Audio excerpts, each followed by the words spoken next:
जय हिंद जय भारत। आज हम लोग बात करेंगे डायरेक्ट स्पीच से इनडायरेक्ट स्पीच कैसे बनाया जाता है। तो इसके अंतर्गत हम लोग जानेंगे डायरेक्ट स्पीच किसे कहते हैं, इनडायरेक्ट स्पीच किसे कहते हैं। इसके अंतर्गत जो रिपोर्टिंग वर्ब आता है वो क्या होता है, रिपोर्टेड स्पीच क्या होता है, डबल इन्वर्टेड कामा रहता है, डबल इन्वर्टेड कामा कहाँ पे रहता है, कहाँ पे नहीं रहता है, कंजक्शन कहाँ पे लगता है, और रिपोर्टिंग वर्ब में जो साइड आता है उसको कैसे तब्दील किया जाता है। रिपोर्टिंग वर्ब में साइड के बाद ऑब्जेक्ट आएगा तब साइड को किस तरह बदला जाएगा, अर्थात इसमें टेंस कैसे परिवर्तन होता है। अर्थात जब रिपोर्टिंग वर्ब में साइड रहेगा यानी पास्ट टेंस रहेगा और रिपोर्टेड स्पीच में पास्ट टेंस रहेगा तब इसके टेंस में कैसे परिवर्तन होता है, या रिपोर्टिंग वर्ब में जब प्रेजेंट रहेगा या फ्यूचर रहेगा तो रिपोर्टेड स्पीच के टेंस में कैसे परिवर्तन होता है, या पर्सनल प्रोनाउन में इसमें किस प्रकार के चेंज होते हैं। तो सभी के बारे में हम लोग एक ही वीडियो के माध्यम से उन सभी प्रश्नों का जवाब हम इस वीडियो में प्राप्त करेंगे। तो ये वीडियो बहुत ही इंपॉर्टेंट होने वाला है आप लोगों के लिए। तो चूंकि यह यूपी बोर्ड के जितने बच्चे हैं सबके लिए इंपॉर्टेंट है, चाहे 9th हो 10th 11th 12th सभी के चैप्टर सिलेबस में ये दिया हुआ है। क्योंकि इस समय लॉकडाउन का समय चल रहा है, सबको तो मालूम है, इसमें सिलेबस भी कुछ कम हो गया है। तो लेकिन जो ग्रामर वाला ऐसा चैप्टर है, सिलेबस है जो हमेशा आपके यूज में हमेशा आता रहेगा। आप कंपटीशन में बैठेंगे तब भी ग्रामर से रिलेटेड क्वेश्चन आपके सामने आते ही रहते हैं। तो आप इस वीडियो के माध्यम से आप कंसेप्ट अपना सही कर लेंगे, बहुत ही कम ही समय में आप जानेंगे कि डायरेक्ट स्पीच से इनडायरेक्ट स्पीच कैसे बदला जाता है। तो सबसे पहले जानें कि डायरेक्ट स्पीच होता क्या है। देखिए, अपने ही कहे हुए बात को हम डायरेक्ट स्पीच कहते हैं, जिसको प्रत्यक्ष कथन कहते हैं। जैसे हम ही कोई वाक्य कह रहे हैं तो जो वाक्य हम कहेंगे, जो बात कहेंगे वही डायरेक्ट स्पीच होगा। और जब हमारे बात को किसी अन्य के द्वारा या किसी अन्य के शब्दों में कही जाएगी, जब मैं कोई बात कह रहा हूँ वह बात किसी अन्य के शब्दों में या किसी अन्य के द्वारा जब कही जाएगी तो क्या हो जाता है, इनडायरेक्ट स्पीच होता है। अब देखिए, डायरेक्ट स्पीच को दो भागों में बांट दिया गया है। एक होता है रिपोर्टिंग वर्ब होता है, दूसरा होता है रिपोर्टेड स्पीच होता है। अब जो रिपोर्टिंग वर्ब होता है उसके पश्चात कामा लगता है, जो रिपोर्टेड स्पीच होता है वह डबल इन्वर्टेड कामा के अंदर रहता है। तो हम लोग एक एग्जाम्पल के माध्यम से पहले देखेंगे कि रिपोर्टिंग वर्ब क्या है और रिपोर्टेड स्पीच क्या है, उसके बाद यह हटता है तो क्या होता है। तो ये देख लीजिएगा, एक एग्जाम्पल हम बोर्ड पे लिख रहे हैं, जैसे राम सैड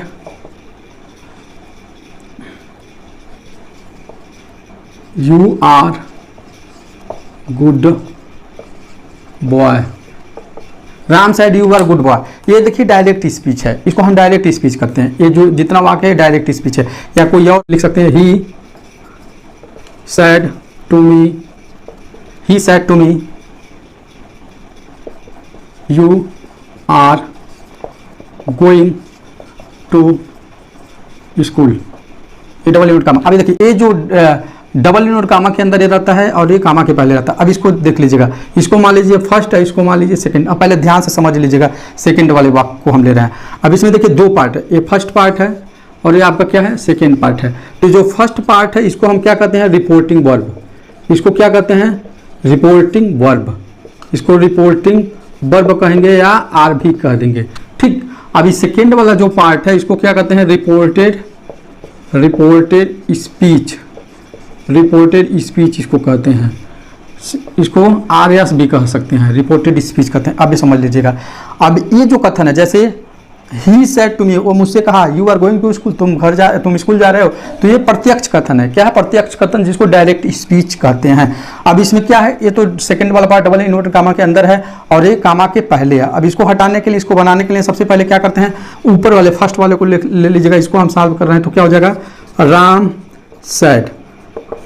अब यहाँ पे कंजक्शन डैट। अब देख लीजिए, जितने भी सिंपली जो जनरली डायरेक्ट स्पीच से इनडायरेक्ट स्पीच बनाने से संबंधित जितने भी वाक्य रहेंगे तो उसको बनाएंगे। तो जब डबल इन्वर्टेड कामा हटेगा, ये डबल इन्वर्टेड कामा हटेगा तो कंजक्शन डैट का प्रयोग करते हैं, कंजक्शन डैट का प्रयोग करते हैं, ठीक। तब जब डैट का प्रयोग करेंगे तो ये डबल इन्वर्ट कामा हट जाएगा। अब देखिएगा, अब एक बात और समझ लीजिएगा, इसके बाद ऑब्जेक्ट नहीं है। यदि राम सैड के बाद ऑब्जेक्ट रहता, ठीक, तो यहाँ पे जैसे सैड टू मी लिखा गया है तो यहाँ पे सैड को हम टोल्ड में बदल देते हैं, कि इसको सैड को टोल्ड में बदलेंगे जब इसके पास सैड के बाद ऑब्जेक्ट रहेगा तब। और नहीं है तो राम सैड को राम सैड ही लिख दिए हैं, ये ध्यान देखिएगा। अब देखिएगा, अब देखिए यू आर गुड बॉय। अब यहाँ पे देखिएगा, ये है, आप पर्सनल प्रोनाउन पढ़े होंगे, पर्सनल प्रोनाउन 3 प्रकार के होते हैं, फर्स्ट पर्सन, सेकंड पर्सन और थर्ड पर्सन।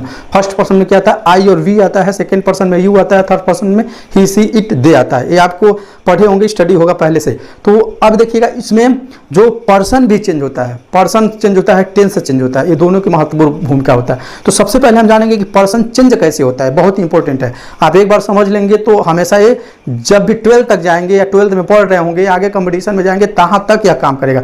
तो पर्सन समझ लीजिएगा, उसके लिए एक होता है S O N equal to 1 2 3, अर्थात यस ओ एन बराबर 1 2 3 होता है। अब इसको समझ लीजिएगा, इसको हम 2 पार्ट में बांट दिए हैं, ठीक, 2 पार्ट में बांट दिए हैं। तो पहले आप इसको समझ लीजिएगा, एक बना के हम आपको दिखा दे रहे हैं, ठीक। तो ये हो जाएगा ही वाज गुड बॉय, ठीक। अब डबल इनवर्टेड कॉमा हट गया, फुल स्टॉप हो गया, ये हो गया। अब यहाँ पे देखिएगा, यहाँ पे यू है, यहाँ पे ही हो गया। अब आपको नहीं समझ में आ रहा कि यहाँ पे यू है, यहाँ पे ही कैसे हो गया है। यहाँ पे डैट तो कंजक्शन ऑलरेडी डैट लगेगा, डबल इनवर्टेड कॉमा हटेगा। तो अब इसी को हम समझा रहे हैं, तो सबसे पहले हम क्या कर रहे हैं, कि इसको एक इरेज कर दे रहे हैं। अब हम सिर्फ इसी पे फोकस करेंगे। क्या लिखा गया है, he said to me you are going to school. अभी देखिएगा, इसको 2 पार्ट में डिवाइड कर लिए। फर्स्ट पार्ट बराबर लिख लीजिए यस ओ एन। अब यहाँ पे सेकेंड पार्ट में लिख लीजिए 1 2 3। अब यहाँ पे ध्यान से समझिएगा, ये आप पॉइंट बहुत इंपॉर्टेंट है, ये समझ लेंगे तो समझिए आपको नरेशन आ गया, एकदम चुटकियों में आ गया, आसानी से साथ कर ले जाएंगे।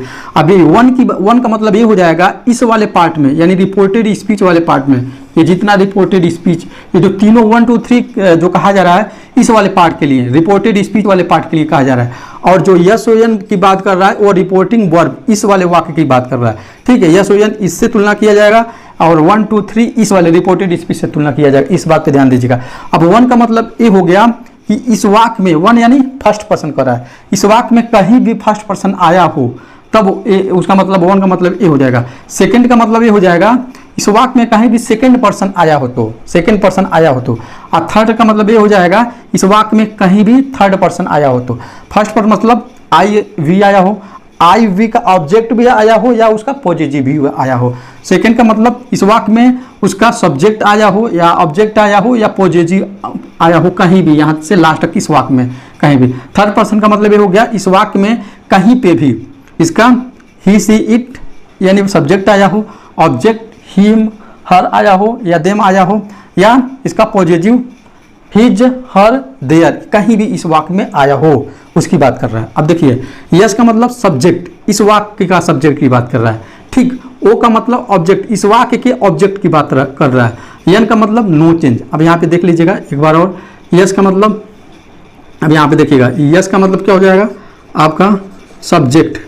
सब्जेक्ट मतलब क्या होता है, कर्ता, सब्जेक्ट होता है। ओ का मतलब क्या हो जाएगा, ऑब्जेक्ट। ऑब्जेक्ट मतलब क्या होता है, कर्म। एन का मतलब हो जाएगा नो चेंज। नो चेंज मतलब चेंज नहीं होगा, बदलेगा नहीं। अब एन का मतलब यहाँ पे देखो, 1 का मतलब क्या हो जाएगा, फर्स्ट पर्सन। First person. ये 2 का मतलब क्या हो जाएगा, सेकेंड पर्सन। 3 का मतलब क्या हो जाएगा, थर्ड पर्सन। थर्ड पर्सन, ठीक। फर्स्ट पर्सन में क्या होता है, आई वी आ जाएगा, सॉरी आई और वी आ जाएगा। सेकेंड पर्सन में यू ही सिर्फ आता है, और थर्ड पर्सन में क्या हो जाएगा, ही सी इट और दे, और नाम वगैरह भी आ जाता है, ठीक। अब इसके साथ इसका ऑब्जेक्ट भी आएगा, तीनों, इन तीनों का। इसका सब्जेक्ट भी पॉजिटिव भी आएगा, ऑब्जेक्ट भी आएगा, सब्जेक्ट भी आ जाएगा। अब देखिए, ये तो आपको समझ में आ रहा है। अब देखिए, अब इसकी तुलना इससे करेंगे, जो 1 है इससे मिलाएंगे यस से, ठीक। देख लीजिएगा, यानी फर्स्ट पर्सन चेंज कैसे होगा, इसके सब्जेक्ट के अनुसार। यानी इस वाक्य में कहीं पे भी फर्स्ट पर्सन या आई और वी आया हो तो, आई और वी आया हो, या आई और वी आया हो, अस आया हो, माई आया हो, ठीक, आवर आया हो, तो इसके सब्जेक्ट के अनुसार चेंज होगा। यानी सब्जेक्ट मतलब ही के अनुसार चेंज होगा।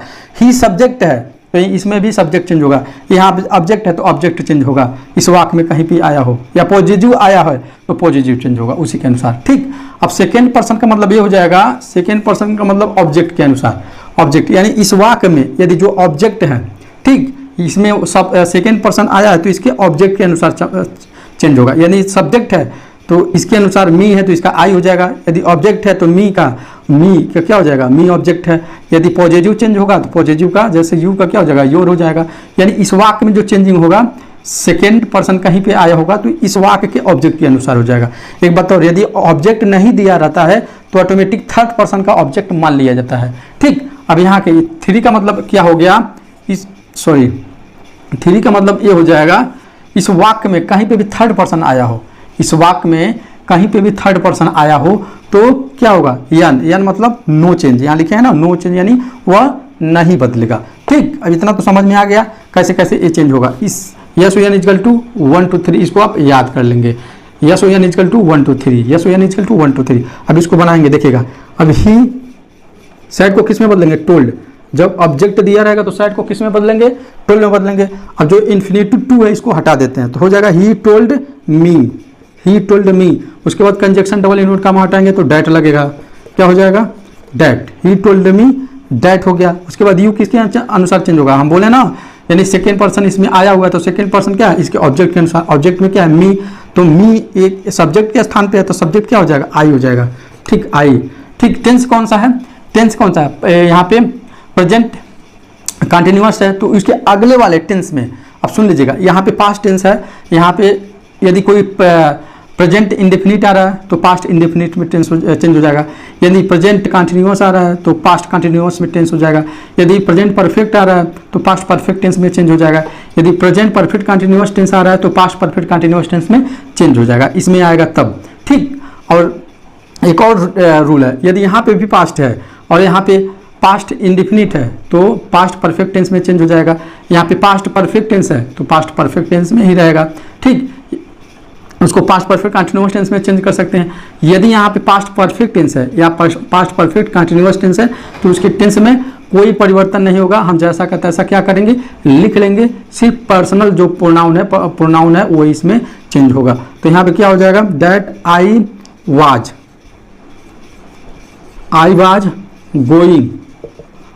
गोइंग टू स्कूल, ये आपको सही हो गया, I was going to school. एक बात और, यदि इस वाक्य में यदि रिपोर्टिंग वर्ब का जो वाक्य है यहाँ पे फ्यूचर टेंस का प्रयोग किया गया हो या प्रेजेंट टेंस का कोई भी हो, जैसे टेंस के मुख्य रूप से 3 प्रकार होते हैं और प्रत्येक 3 के 4 उप प्रकार होते हैं टेंस के।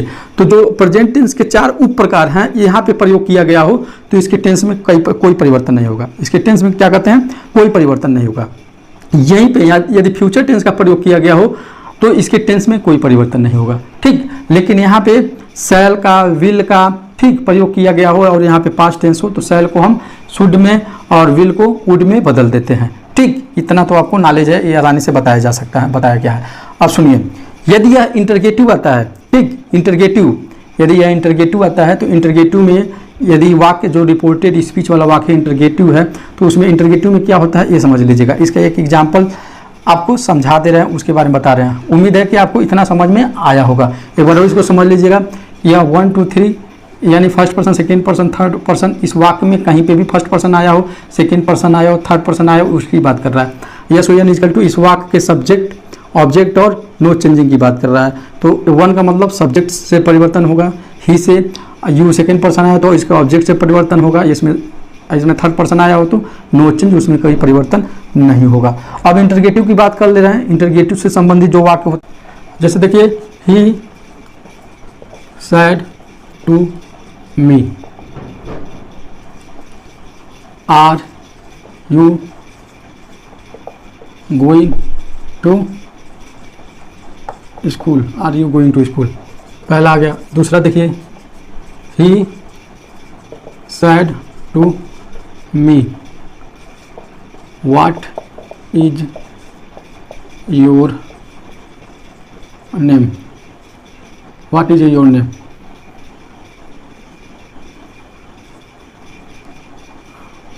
What is your name. 2 वाक्य आपके सामने दिख रहा है। अब यहाँ पे देखिएगा, इंटरगेटिव 2 प्रकार के होते हैं। एक क्या से प्रारंभ होता है, ठीक, एक वाक्यों के बीच में क्या, क्यों, कब, कैसे आता है। तो देखिए, जब इंटरगेटिव का रूल ये होता है, पहले तो यहाँ पे यदि सेट दिया है तो इसको आस्क्ड में बदलते हैं, ठीक, आस्क्ड या इंक्वायर्ड में बदलते हैं।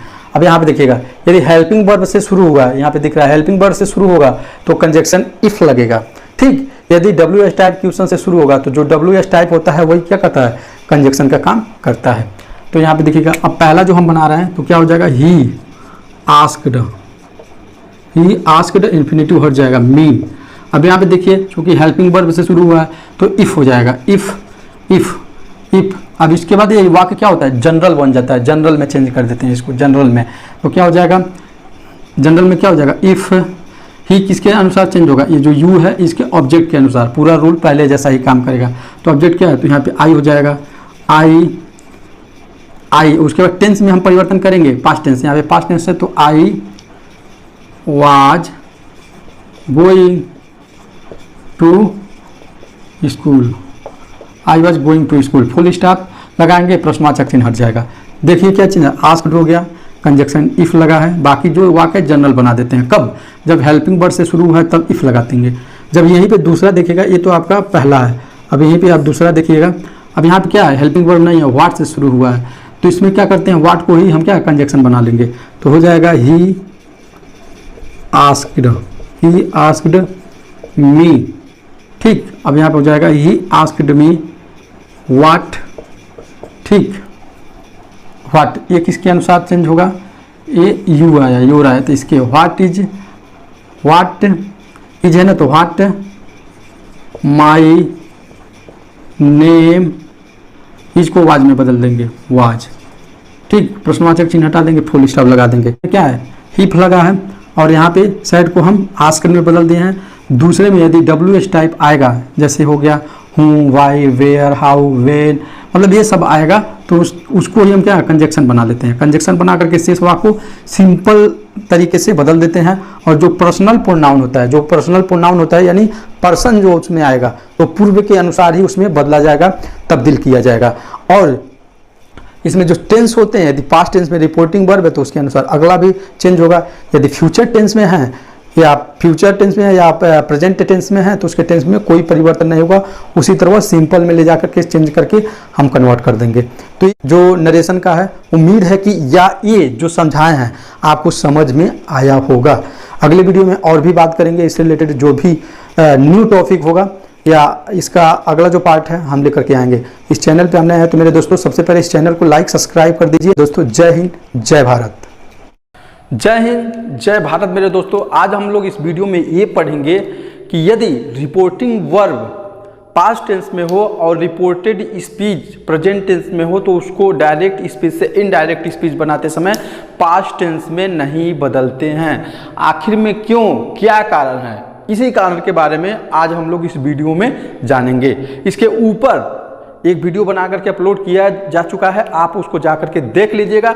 इसका जो बेसिक कंसेप्ट है आपको क्लियर हो जाएगा। भी डायरेक्ट स्पीच से इनडायरेक्ट स्पीच में कुछ अपवाद आते हैं। अपवाद क्या आता है उसको ये समझ लीजिएगा। यदि डायरेक्ट स्पीच का जो कथन होता है उसमें मुख्य रूप से 4 बातों से संबंधित, 4 जो मुख्य रूप से कथन है उससे संबंधित यदि कोई भी वाक्य आएगा तो उसको हम डायरेक्ट स्पीच से इनडायरेक्ट स्पीच में बदलेंगे तो उसके टेंस में कोई परिवर्तन नहीं होगा। अर्थात जैसा का तैसा हम रिपोर्टिंग वर्ब के साइड में तब्दील करेंगे और कंजक्शन का प्रयोग करेंगे, लेकिन उसका जो रिपोर्टेड स्पीच वाला भाग है उस जैसा का तैसा हम रख देंगे, उसके टेंस में नहीं परिवर्तन करेंगे। तो ये 4 मुख्य बातें कौन कौन से हैं, पहला सुन लीजिएगा। पहला, यूनिवर्सल ट्रूथ। यदि रिपोर्टेड स्पीच वाले वाक्य में इस यूनिवर्सल ट्रूथ की बात किया जा रहा है, यूनिवर्सल ट्रूथ मतलब सार्वभौमिक सत्य, जो मतलब सदा सत्य हो, जो बदले ना। अब सदा सत्य का मतलब जैसे हाँ ये कह सकते हैं कि जैसे सूर्य पूर्व में निकलता है, सूर्य पश्चिम में डूबता है, तो ये सार्वभौमिक सत्य की ही बात है, मतलब हमेशा जो सत्य होने वाली बात है इसको कोई भी काट नहीं सकता है। तो यह यूनिवर्सल ट्रूथ से संबंधित कोई भी वाक्य आएगा डायरेक्ट स्पीच में डबल इनवर्ट कामा के अंदर तो उसके टेंस में कोई परिवर्तन नहीं करेंगे, सिर्फ कंजक्शन में तब्दील करके जैसा तैसा हम बना दें। दूसरी बात यह है कि यदि दूसरी हैबिचुअल फैक्ट मतलब आदत से संबंधित, यदि आदत से संबंधित कोई भी वाक्य रिपोर्टेड स्पीच वाले डबल इनवर्ट कामा के अंदर आता है तो उसके भी टेंस में नहीं परिवर्तन करते हैं। जैसे मान लीजिए डॉग्स बार्क एट स्ट्रेंजर्स, यानी कुत्ते विचित्र को देख के भौंकते हैं। तो इस प्रकार के जो आदत से संबंधित कथन है उनको हम इनडायरेक्ट स्पीच बनाते समय उसके टेंस में कोई परिवर्तन नहीं करेंगे। उसके बाद हो गया है यूनिवर्सल ट्रूथ, हैबिचुअल फैक्ट। उसके बाद होता है हिस्टोरिकल फैक्ट। हिस्टोरिकल फैक्ट की बात करेंगे। हिस्टोरिकल फैक्ट का मतलब होता है कि यदि कोई वाक्य इतिहास की जो घटनाएं हैं जो सार्वभौमिक सत्य हों जिसको सभी लोग मानते हों उनका जिक्र किया गया हो, तो डायरेक्ट स्पीच से इनडायरेक्ट स्पीच बदलते समय उसके रिपोर्टेड स्पीच में, अर्थात डबल इनवर्ट कामा के अंदर जो वाक्य रहता है इनडायरेक्ट स्पीच बनाते समय उसके टेंस में कोई परिवर्तन नहीं करेंगे, अर्थात जैसा का तैसा लिख देंगे। कब? जब ऐतिहासिक कथन हो, हिस्टोरिकल फैक्ट की बात हो या हिस्टोरिकल ट्रूथ की बात हो, तब ये काम करेंगे। उसके बाद चौथा ये है कि प्रोवर्ब। प्रोवर्ब मतलब क्या होता है? कहावत। प्रोवर्ब, यदि प्रोवर्ब की बात कहा गया है, जैसे कहते हैं कि honesty is the best policy, या लव इज ब्लाइंड, या there is God each and every particle, तो इस प्रकार के वाक्य आएंगे, प्रोवर्ब के अंतर्गत आते हैं। तो इस प्रकार के आए भी कर सकते हैं, might is right, diamond cuts diamonds, या कंटेंटमेंट इज हैप्पीनेस, संतोषम परम सुखम, या लोहे लोहे को काटता है, ऊंट के मुंह में जीरा। मतलब इस प्रकार के जितने भी कथन इंग्लिश में आएंगे और डबल इनवर्ट कामा के अंदर आएंगे, तो उसको हम इनडायरेक्ट स्पीच बनाते समय उसके टेंस में कोई परिवर्तन नहीं करते हैं, सिर्फ कंजक्शन बदलेंगे और उसके बाद जैसा का तैसा हम लिख देंगे। तो कुछ एग्जाम्पल हैं उसका आपके सामने, जैसे यहाँ पे कुछ एग्जाम्पल लिखे गए हैं बोर्ड पे, ऑलरेडी कुछ एग्जाम्पल्स लिखे गए हैं। अब इसको आपको पहचानना है कि किस फैक्ट के अंतर्गत आएगा और इसके टेंस में परिवर्तन होगा कि नहीं। तो पहला हम लोग बनाने चलना है। पहला जो है, अब पहला क्या है, इसका हम यहाँ से इसका सॉल्व कर रहे हैं, सॉल्व। अब पहला देखिए लिखा गया, this side he said the sun rises in the east, मतलब ही साइड वह कह रहा है कि सूर्य कहाँ पे? ईस्ट में उगता है, निकलता है, यानी यह सार्वभौमिक सत्य है, यूनिवर्सल ट्रूथ के अंतर्गत आएगा। तो सिर्फ क्या करेंगे, लिखेंगे ही साइड को साइड ही रहने देंगे, कंजक्शन क्या लगेंगे? डैट। अब साइड को साइड क्यों रहने देंगे, टोल्ड क्यों नहीं बदलेंगे? इसके बारे में पिछले वीडियो में बताया गया है, आप उसको जाके देख लीजिएगा। तो कंजक्शन डैट लगेगा, ये भी बता दिया गया है। तो क्या हो जाएगा, the sun rises in the east. कितना ईजी है, यहाँ पे डबल इनवर्ट कामा हट जाएगा, कामा लग जाएगा, ठीक। तो ये हिस्टोरिकल यूनिवर्सल ट्रूथ है, सार्वभौमिक सत्य से संबंधित घटना है ये, the sun rises in the east. अब दूसरा यहाँ पे देखिएगा example, he said to the boys, he said to the boys. तो क्या हो जाएगा, अब यहाँ पे सेड को हम टोल्ड में बदलेंगे, क्यों? क्योंकि देखिए यदि सेड के बाद कोई ऑब्जेक्ट आया है तो उसको हम टोल्ड में बदल देते हैं। तो ही हो जाएगा, he told the boys, he told the boys. Conjunction क्या लगाएंगे? डैट। अब यहाँ पे एक क्या कह रहा है, the he said to the boys, वो लड़कों से कहा, दी अर्थ मूव्स अराउंड दी सन, यानी पृथ्वी सूर्य का चक्कर लगाती है। तो ये भी सत्य घटना है, यूनिवर्सल ट्रूथ है। तो ये भी क्या करेंगे, सिर्फ कंजक्शन डैट लगा करके जैसा का तैसा वाक्य हम लिख देंगे। तो यही है, यही रीजन है कि रिपोर्टिंग वर्ब, यानी इस वाले पार्ट, इसको रिपोर्टिंग वर्ब कहते हैं, इसको रिपोर्टेड स्पीच, इस वाले पार्ट के पास्ट टेंस में होते हुए भी इस जो रिपोर्टेड स्पीच के डबल इनवर्ट कामा के अंदर जो वाक्य रहता है उसको हम उसके टेंस में परिवर्तन नहीं करते। यही चार कारण है। कौन सा? Historical fact, universal truth, habitual fact और प्रोवर्ब, यही चार हैं। इससे संबंधित कोई भी वाक्य आएगा तो हम चेंज नहीं करेंगे, उसके टेंस में कोई परिवर्तन नहीं करेंगे। तो he told the boys that, that क्या हो जाएगा, the earth, earth his the earth moves around the sun, around the sun. अब ध्यान, डबल इनवर्ट कामा हट जाएगा, फुल स्टॉप लग जाएगा, ठीक। एक बात और, डबल इनवर्ट कामा जो है होता है, ये डबल इनवर्ट कामा के बाद ही फुल स्टॉप लगता है, यहाँ पे देख लीजिएगा। अब तीसरा देखिए, तीसरा देखिएगा, यहाँ पे तीसरा कौन सा वाक्य है इसको भी देख लीजिए। He said the dogs bark at strangers, he said मतलब वो कहा, the dogs bark at stranger, यानी कुत्ते विचित्र को देख करके भौंकते हैं। ये भी आदत है, कुत्तों का आदत है भौंकना, वो देख करके अजीब से व्यक्ति को या हाथी को देख करके भौंकना शुरू कर देते हैं। तो ये आदत से संबंधित कथन है, तो इसके भी टेंस में कोई परिवर्तन नहीं होगा। तो क्या हो जाएगा, थर्ड देखिएगा, ही सैड को साइड ही छोड़ देंगे क्योंकि ऑब्जेक्ट नहीं है। Said that dogs, dogs bark at strangers, अब ये भी देख लीजिएगा। अभी देखिए ये क्या है, ये वर्ब है, ये वर्ब ऑलरेडी पास्ट टेंस में होता है। वर्ब हमेशा बहुवचन होता है। वर्ब को एक वचन बनाने के लिए उसमें यस या यस का इस्तेमाल किया जाता है, लेकिन ये डॉग्स को क्या किया है, बहुवचन बनाने के लिए यस का इस्तेमाल कर दिए हैं। अर्थात वर्ब और जो सब्जेक्ट होता है एक ही वचन में होने चाहिए, ये भी ध्यान दीजिएगा। ठीक। अब फोर्थ देखिएगा, फोर्थ ये है हैबिचुअल फैक्ट से संबंधित कथन हो जाएगा। He said to me when the teacher comes in the class the students stand up, अर्थात जब टीचर क्लास में आते हैं तो बच्चे खड़े हो जाते हैं। हम लोग भी जब बच्चे टीचर क्लास में इंटर करते हैं तो गुड मॉर्निंग बोल करके स्टैंड अप हो जाते हैं, खड़े हो जाते हैं। तो ये भी आदत से संबंधित ही कथन के अंतर्गत आएगा, तो इसके भी टेंस में कोई परिवर्तन नहीं करेंगे। फोर्थ नंबर का जो देख लीजिएगा तो हो जाएगा ही टोल्ड मी डैट। अब यहाँ पे देखिए यह इन्फिनेटिव है, इन्फिनेटिव को हटा देते हैं डायरेक्ट से इनडायरेक्ट स्पीच बनाते समय। तो he told me that when, क्या हो जाएगा, व्हेन दी टीचर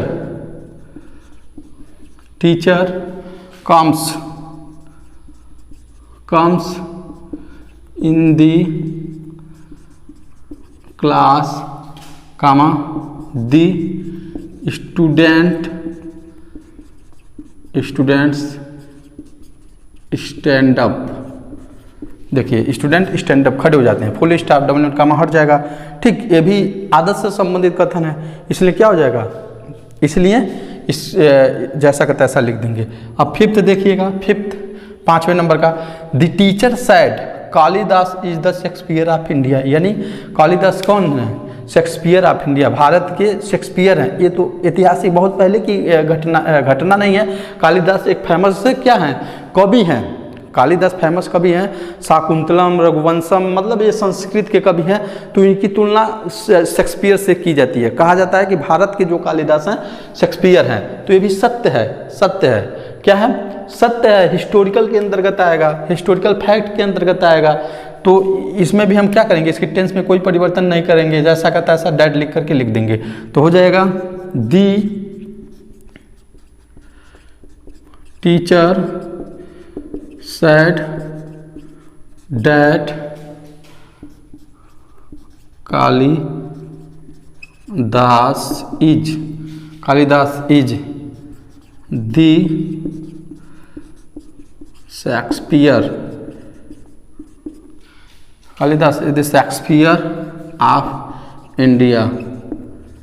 हो गया, Kalidas is the Shakespeare of India, ये भी हिस्टोरिकल फैक्ट के अंतर्गत आ जाएगा। 6 देखिए,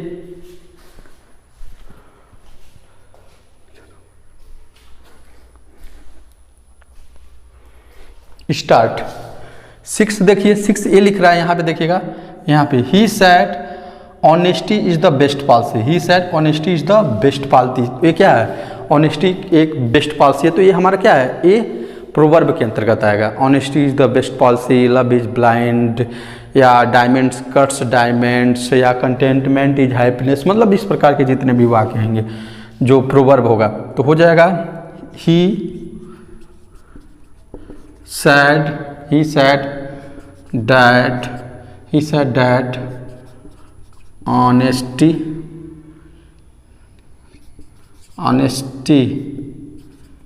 is the best policy, honesty is the best policy। हो गया। अब 7वां देखिए, 7वां यहाँ पे she said to her love is blind, ये भी प्रोवर्ब में प्यार अंधा होता है, तो ये भी क्या हो जाएगा, वैसे में प्यार तो अंधा ही होता है।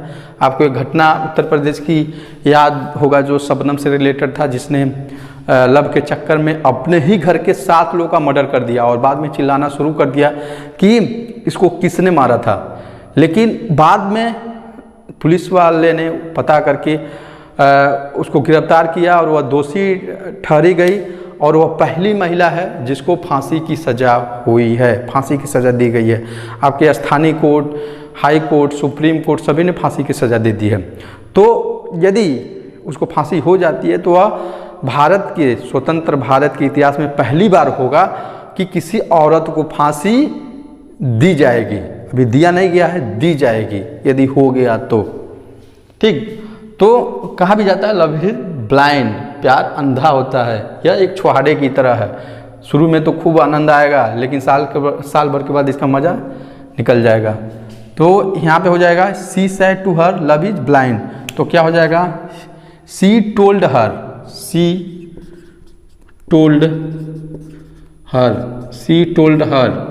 डैट क्या हो जाएगा, love is blind, love is blind, police stop, double comma हट जाएगा।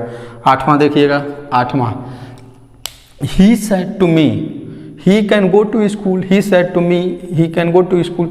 तो चूंकि इसलिए ये आपके सामने एग्जाम्पल दिए कैन को, जैसे यदि किसी वाक्य में डायरेक्ट स्पीच के वाक्य में कैन आता है तो कैन को कुड में बदल देते हैं, में आता है तो माइट में बदल देते हैं, यदि मस्ट आता है तो मस्ट को नहीं बदलते, मस्ट में ही रहता है।